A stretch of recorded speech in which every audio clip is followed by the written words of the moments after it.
So, welcome to Say It, See It, Own It. This is Jonathan Niblack in DC with my brothers in Christ, Anson and Eric Dawkins.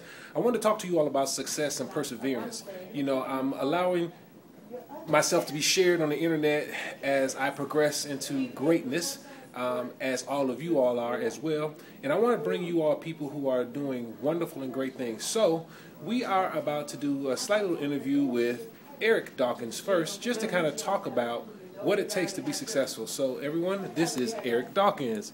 What's up? Eric, Yeah. I try to feed into people's lives about how to stay the course, do the right thing, and be successful. And I talk about the disciplines of life. I talk about doing the ethical thing in life. I would just like you to share a little bit, not much, but just a little bit about what you feel has propelled you to success. And many people may not even know what you do, so feel free to talk about it and just letting people know, just because they see you at the top, they have no idea of what it has cost you to get there. That's a very, very important aspect of success, or what people deem as success. I've been doing this for years. You know, a gentleman outside, said something about ghostwriting. You can kind of call it that because I like being more behind the scenes now, since we've been on our hiatus.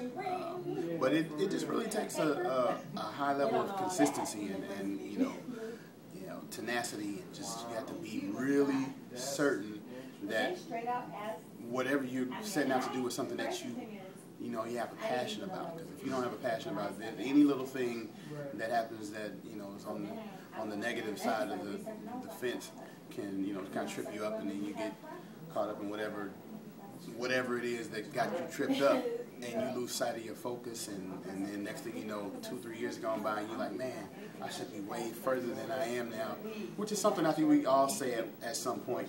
If I'd have done this, or I'd have done this, or made this turn, I'd be a lot further along. But I believe firmly in timing.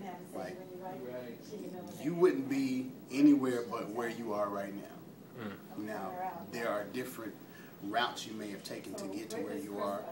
Or, some people may argue that if they'd have done X, Y, Z, that they would be further along. But you never know, what those decisions back there would have, how they would have navigated you through whatever you're dealing with. So for me, it's more of maintaining a relationship with God, and just being open to whatever He has. Like, if something's not happening for me, I just look at it as, okay, the door is not supposed to open for me yet, and I just go knock on another one. Like, there's millions of doors. Everybody has a grace to do different things. Like, everybody's not supposed to be doing the same thing. So somebody that feels like, oh man, he's doing this and I do the same thing, or I feel like I'm better than that, and why is he there and I'm not? Simply put, what's for you is for you. What God has for you is for you, period. What God has for that person is for that person.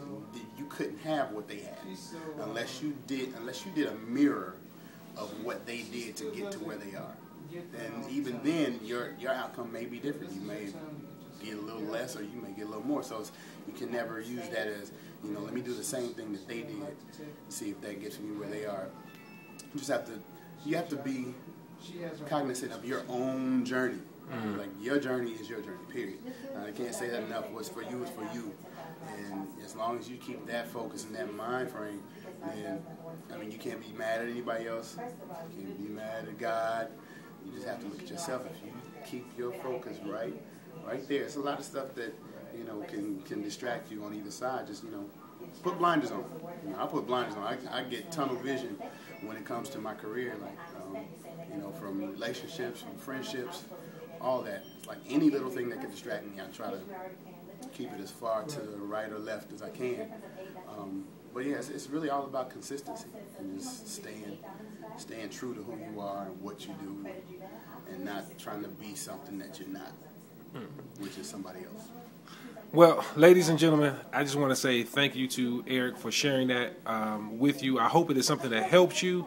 And just remember, I like to always say it, see it, own it. If you keep confessing it, I promise it'll become the reality for you, and you can actually own that thing which you stated well before. Believe in yourself, because I believe in you.